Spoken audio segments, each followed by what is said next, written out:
nakabuntagon sa atong tanan mga katawhan sa barangay Bulacan. Sa ato ang kapitan, si Kapitan Alberto Bragat. Sa mga kagawad na naadire, sa mga functionaries, HWs, tanod, atong mga UL, Kagaskers, atong mga cluster organizer na apo diri karon ng ato ang Deputy Governor na si Atigay. Kaning barangay Bulacan, dili naman ni kaila naman jud ni sa May Kagas, di ba? Kinsa man si May Kagas? Kinsa si May Kagas? Mark and Yvonne.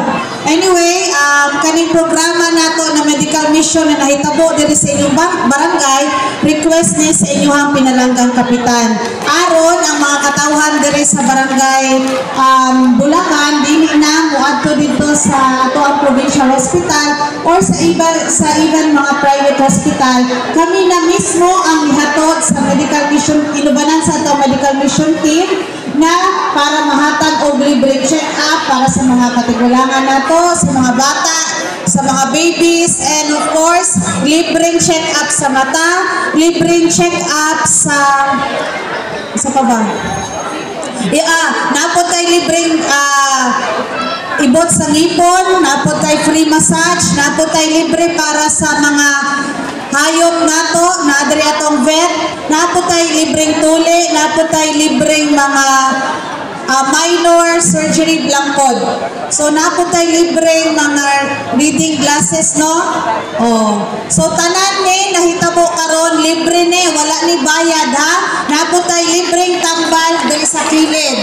So kamuta na mga katawhan diri maka-avail aning libreng medical mission na nahitabo diri sa inyong barangay.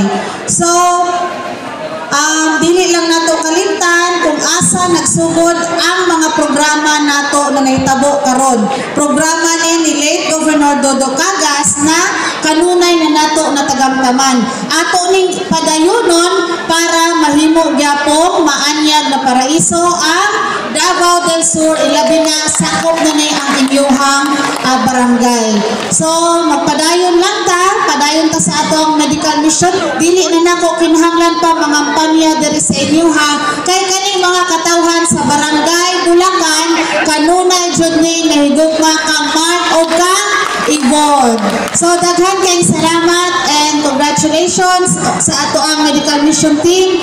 Isa na po ni sa inyong na mapasigarbo kay tungod ninyo kanunay nahitabo ang ato ang medical mission diri sa Davao del Sur. So thank you og maanyag nakabutagon sa tuang tanan. Sa akong kaubanan sa barangay council, sa atong pinalanggang gobernador, palakpakan nato, Honorable Governor Yvonne Ronia Cagas. Dito jud nako gipasa ang resolusyon sa barangay sa libot sa opisina gyud ni Governor. Palakpakan gyud nato. Dayon kapay partners sa atong medical team. Salamat jud kayo medical team, salamat mga doctors, mga assess nato diha. Salamat kayo. Sa atong pinalangga usab nga sabsi si Sir Mark Cagas, ang atong umaabot po nga Vice Governor, palapakan ako sa kaubanan po sa sangguniang panlalawigan. Salamat po kayo kay siguro kaming sila mani sila karon kay ginbitan mo po sa ato ang medical missions diri sa barangay Bulacan. Sa atong mga niya diri karon ako gingin tanaw ang atong mga Kagaskers group diri sa barangay Bulacan, supported kayo. Sa atong pinalanggang mayor, Honorable Mayor Peter Pulti Valentin, nasa pag-paibalo na ko dito ng medical mission. Thumbs up, double thumbs up. Okay kay Senior Peter, no? Upang siya ang pinalanggang asawa nga umabot na itong mayor sa sunod na tuig sa eleksyon. Madam Sura Valentin, palakpakan na to. Sayang ka grupo, nasa Mamgay, kauban nila sa atong SB, no? Kauban nasa Mamgay, Jalon, palakpakan na to. Sa tanang, salamat juga sa inyong pag-ani. Ato karong madawat ang benepisyo, nagyatag sa atong provincial government, no? Pinagi sa atong medical group, medical missions group, no? Naa sila diri para mahatag na to mga benepisyo, mga tambal alang ka na to, nga libre, palakpakan na to, no? Usa na kini sa mga kalihukan sa atong himuong week-long anniversary sa atong 34th araw ng barangay.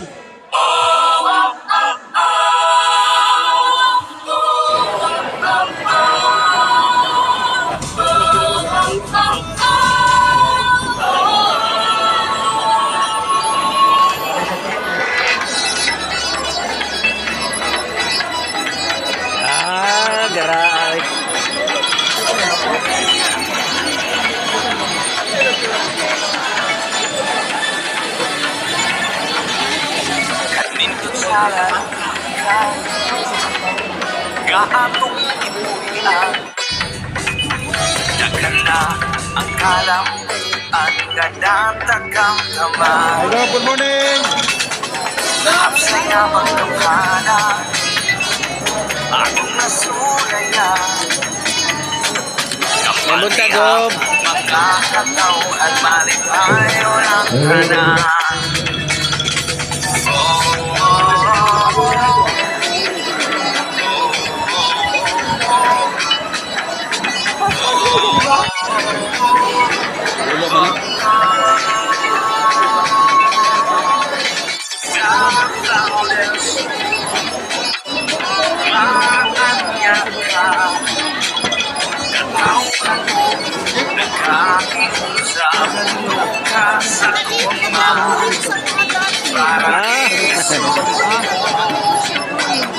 Ang bigan ko ang kaano na leksiya mo di ba tayo pagdakonso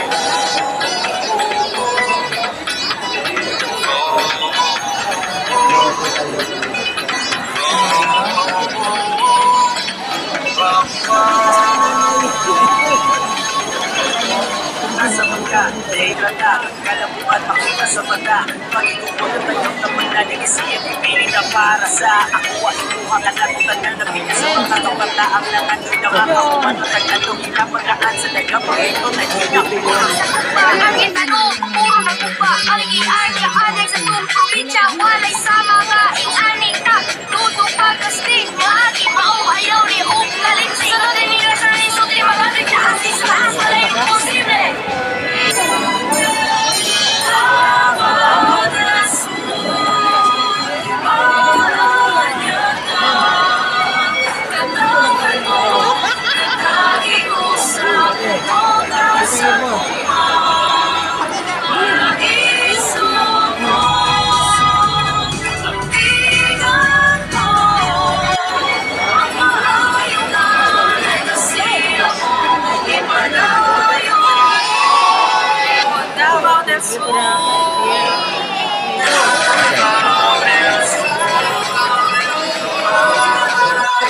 Inahin sa Nabogoso Balain ang ating gobernadora, Governor Imon Ronia Tagas.